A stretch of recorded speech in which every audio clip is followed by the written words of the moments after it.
Hey, what's going on? Today I'm driving a really special 1953 Ford we built for our good customer Rob here in St. Louis.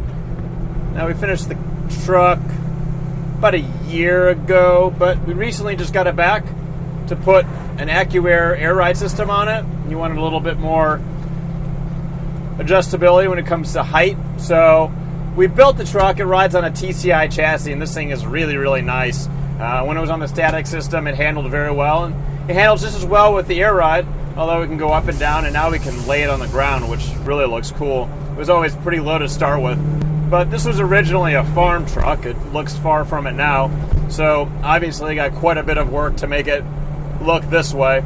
A lot of rust in some of the original panels, so we had to go through and repair all that off the bat.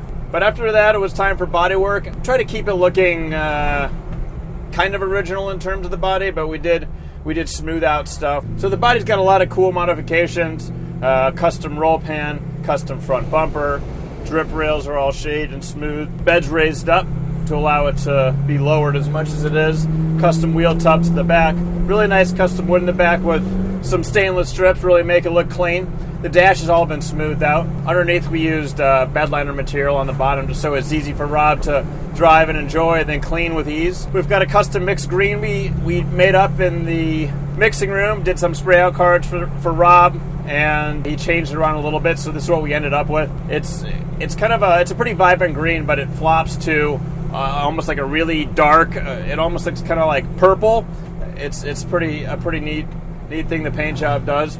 And then all of the gold accents are done with a flat clear. Whoop! Flying around a turn here.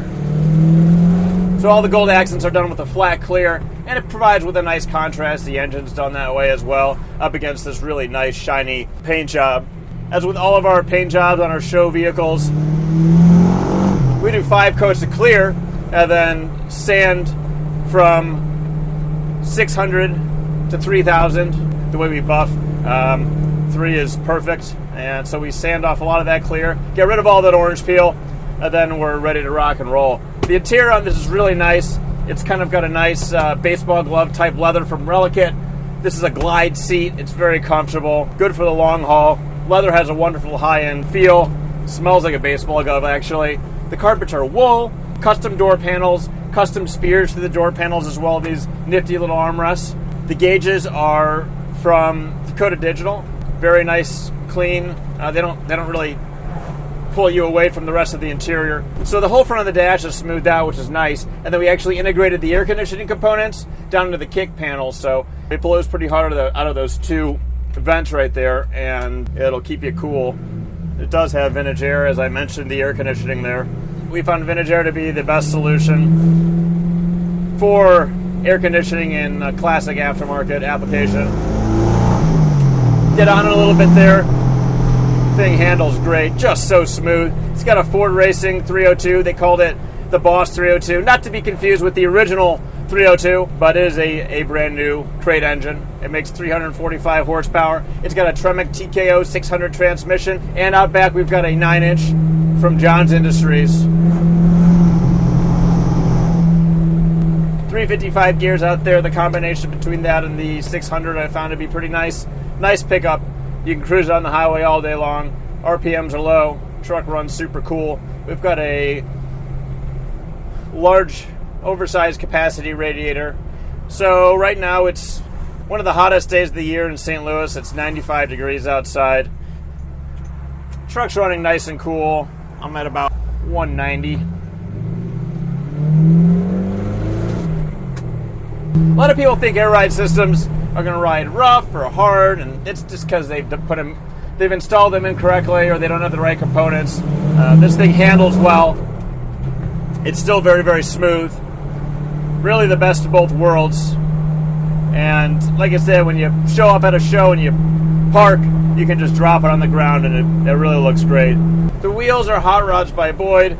We finished them off with that really nice satin finish, and they've got a nice little kind of polished ring on them, and that's one of the only areas of the truck that, do have that finish.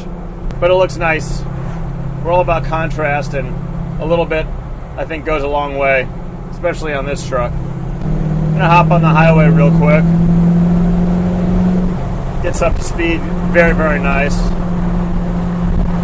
I'm actually only in 4th gear, going 60. RPMs are at 2,500. Here's 70. I'm at 2,200 RPMs. Cruising in 5th gear. That's about what I like. That's where these things like to run. Pretty darn good. So, very, very smooth. We've got big Willwood brakes all the way around. They are power. The master cylinder and the booster are located underneath the truck now for a really clean engine compartment. Who wants to see that stuff when you spend all that time doing the metal work in an engine compartment? I certainly don't. The truck's got a nice stereo in it. It's all kicker components. And the good thing is, it hooks right up to your Bluetooth. So you don't need a cheesy radio cut into the dash. Super smooth dash right across. Turn on your phone, you can run Spotify, Pandora, whatever you want, right off your phone, right through that stereo system. And as always, Kicker's good to us, and they send out a rep to tune all of our systems. So hard to beat that. They also help with setup as well. So going in, we try to plan way ahead, get the components right, and we always know we're working with the correct number of speakers and the best speaker placement, and we know we're going to get the best sound out of these things that we can, because although it's great just to be able to listen to your V8 engine go, it's also nice to have a good stereo, in my opinion. Again, thanks for tuning in. This is our 1953 Ford F100 we built for our good customer, Rob. Thanks for coming to our YouTube page. If you like what you see, make sure to subscribe. If you want notifications, click on the bell. If you want to buy some cool merch, click on the info card, or you can click on the link in the bio.